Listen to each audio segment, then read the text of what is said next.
watched any of this trial, there's one thing that opposing counsel and myself and everyone here all agree on. And that's that the death of Vanessa Sullivan was a terrible, terrible tragedy. However, it was not murder. It was an accident.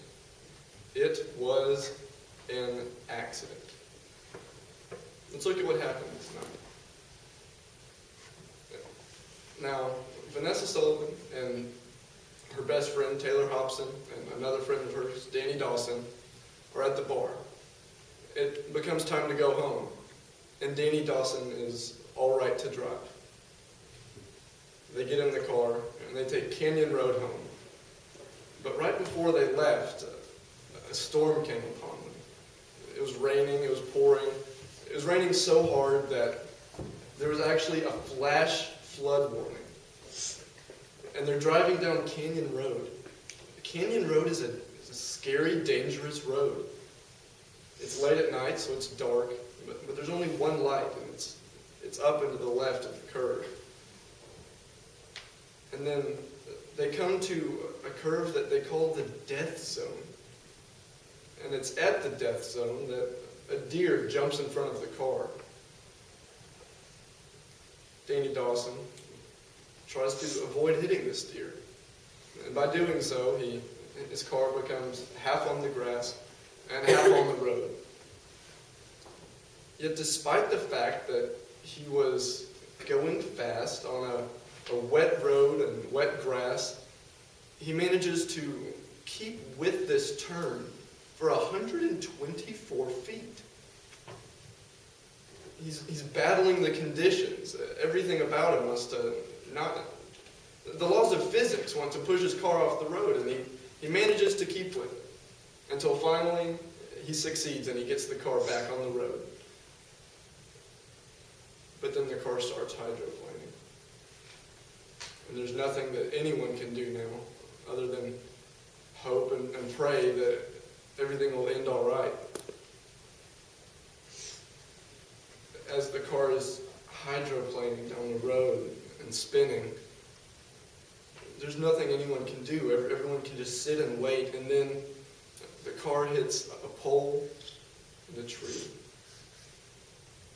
And when this happens, Vanessa Sullivan dies. Let's go back and let's look at this sequence of events one by one. First of all, they're at the bar. They decide to leave. Jordan James said that he was sober when they left. Sam Lyons said he was fine to drive. Everyone here said he was fine to drive, except for one witness. And then you start going down Canyon Road, on this dark, dangerous, wet road. And then when they get to the death zone, a deer jumps out, and he has two choices. He can go straight and hit the deer, or do what a rational person would do and try to avoid a suddenly appearing obstacle. And when he does that, his car becomes half on the road, and yet he manages to keep control of the car. Everything here so far is perfectly in line with a rational, sober person. And then the car starts spinning. There's nothing he could do about that. By definition, hydroplaning is the loss of a car on a wet road. And then it hits a tree and a telephone pole.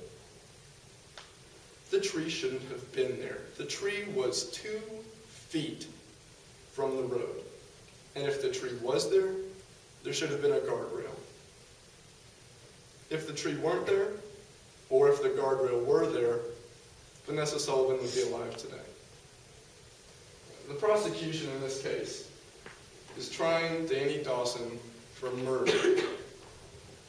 What they're saying is that his actions that night were not the same as, but were no better than, if he were to sit in his room for a month and plan to kill someone and then go and shoot them in the head. Is that really what happened here? Is driving sober and speeding on a dangerous road as bad as planning on and then fulfilling your plans of shooting someone in the head?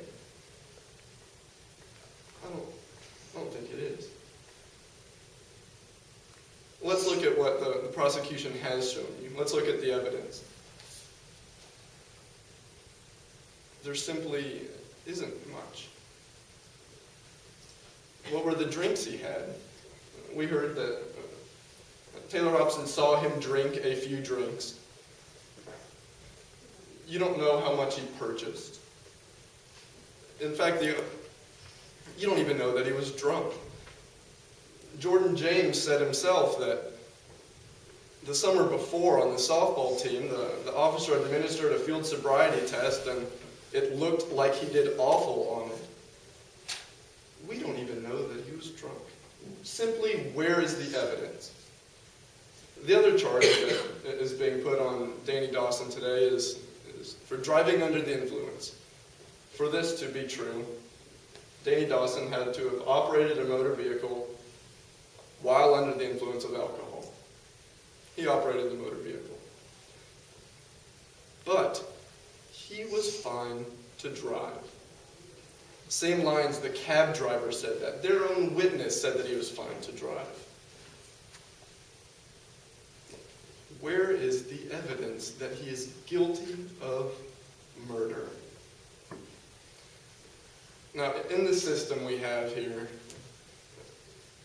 the jury has a very important job. The jury's job is to make sure that people that are speeding down a dangerous road don't get convicted with murder without the evidence. The prosecution is trying to send Dawson away for driving too fast on a dangerous road.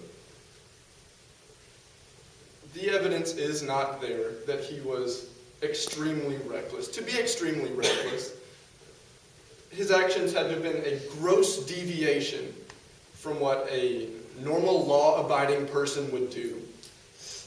Where's the deviation? Swerving to avoid the deer? Driving while sober? Hydroplaning? It simply isn't there. And this is why you must consider what little evidence you have and protect Danny Dawson from being sent away for driving too fast on a dangerous road and find him not guilty on all charges.